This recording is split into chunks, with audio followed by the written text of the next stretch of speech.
after like the whole fight was over, her skin, like the skin of her face, was all underneath my fingernails. Like, I looked at her, you can see like the straight wiggly lines of my fingernails scratching at her. Like, it was blood all over her face.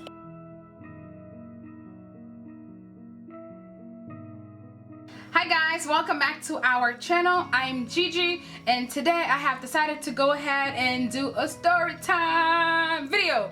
But anyway, before I get started into the video, let me just tell you guys, the story took place a long time ago, and I am not that person anymore. I have changed so much. I am now more mature and more understanding.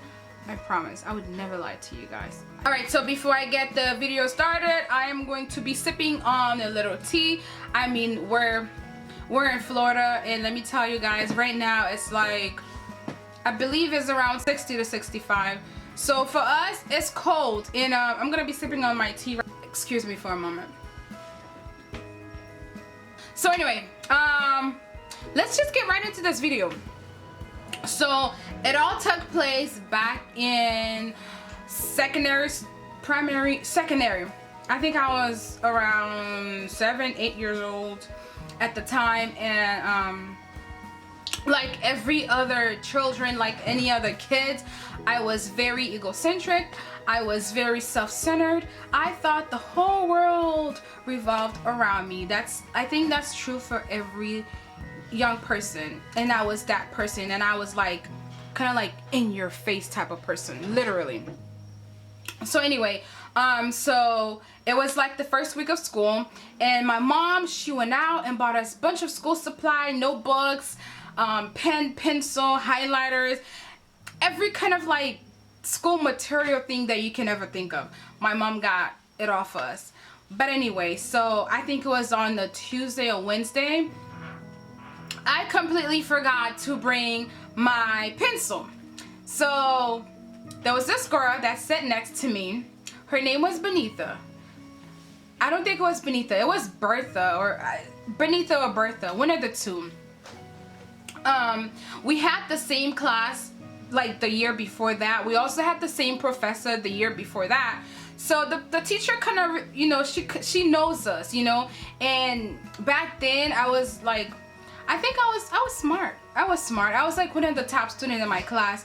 So then I would do a lot of things and get away with them. But anyway, let me start rambling. She sat next to me, and I asked her to borrow a pencil because teacher was doing some math work on the table and I needed a pencil, and I asked her to borrow a pencil. And yep, that was my phone. And she said no. And I said, well, do you have another pencil? She said no, she only has one pencil, and she's obviously using it. But me now being so bold, I wanted to have her pencil. Like, I literally wanted to have her pencil. So anyway, she refused to give me her pencil. And by that time, I was really upset because, like, I mean, I was the it in the class. So around that time, I was upset. She had literally pushed my button. So back in Haiti, in the class, we had like one long table, and like the table consisted of like probably a row of 6 kids. So like I was in the first row. Like I think the same theory is used today. Usually if you're kind of smart, they put you in the front, like they put you in the front of the class, which is not the best theory ever, but that's how it was back then. So anyway, I was in the first row, and I remember I got onto my chair. I don't know what came over me. Like, you know how when you're in a fight, or when something bad, like your adrenaline start kicking, you're no longer yourself. I was, at that time, when I stepped onto my chair, I was not myself. At that time, I was some other person. Like, I was possessed. I thought I was possessed. So anyway, I got onto my chair, I got under the table. So now we're face to face. I'm like right above her on the table when she's sitting on the chair. And it was so unreal. I just jumped at her like a gorilla fighting for her, no, like a bear fighting for her little cub. I just jumped at this girl with my claws or my fingers like so, and I just went down her face like that. and we started fighting. I literally, the girl was, it was like a crime scene. She was just blood everywhere. And of course, all the other classes from down the hall, all the other kids, they came out to assist the fight. And everybody was staring. My professor didn't know what to do. She was going crazy. So she called the director. Back in Haiti we call him director, but now here they call him principal. So yeah, it would be considered the principal. So she called the principal down to the class. I think we were on the second floor. So she called the principal. Principal got to the class. He was speechless. I mean, the guy didn't know where to start. It was like a crime scene, and there was like a gazillion of kids out in the hallway. So anyway, he went and called my mom. I've never seen my mom got to the school so fast. He called my mom, and like 10 minutes later my mom was at the school, and she had one of them. It wasn't a belt, it was like, I think it's a island made product. It's called a tutu bath.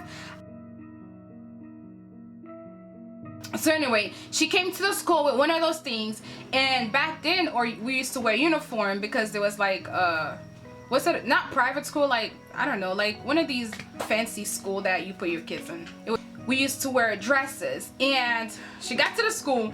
She didn't even exchange words with me. Like she didn't even ask me what happened, who did what, why, when, where. She made me, held my little dress in front of the whole crowd. She gave me the whooping of my life.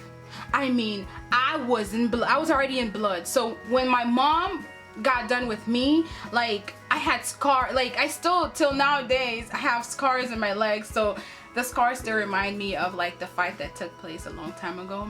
She had to take me home that day. I think it was like middays. We were about to get out of school anyways. So she took me home with her, got me cleaned up, because I was like, I thought I was possessed. For a moment there, I felt really, really bad, but like, I was just like too much into myself. Like, I just really felt like I was powerful, you know. And I think, I don't know, I think, I'm not gonna say it was the teacher's fault, but like, honestly, if you're somewhat intelligent, not intelligent, but if you're somewhat smarter than like all the other kids in your class, you do kind of get like babied a lot. And that's what happened to me, and it got into my head. Like I thought I was the it person in the class. So that was the worst fight of my whole entire life. I have never fought since then. I don't plan on fighting anymore. Well, I don't plan on fighting ever again. I'm not gonna say never never, but like, it would take a lot. Like a person would have to do a lot to me for me to even like consider fighting, because now I'm more like, I'm grown, I'm mature, so the whole fighting thing is not for me anymore. It really isn't. Yeah, that's the end of the story. The worst fight ever. It's time for me to go to bed. I will see you guys next time. Meantime, peace out. I got things to do, people to see, and places to be at. Peace.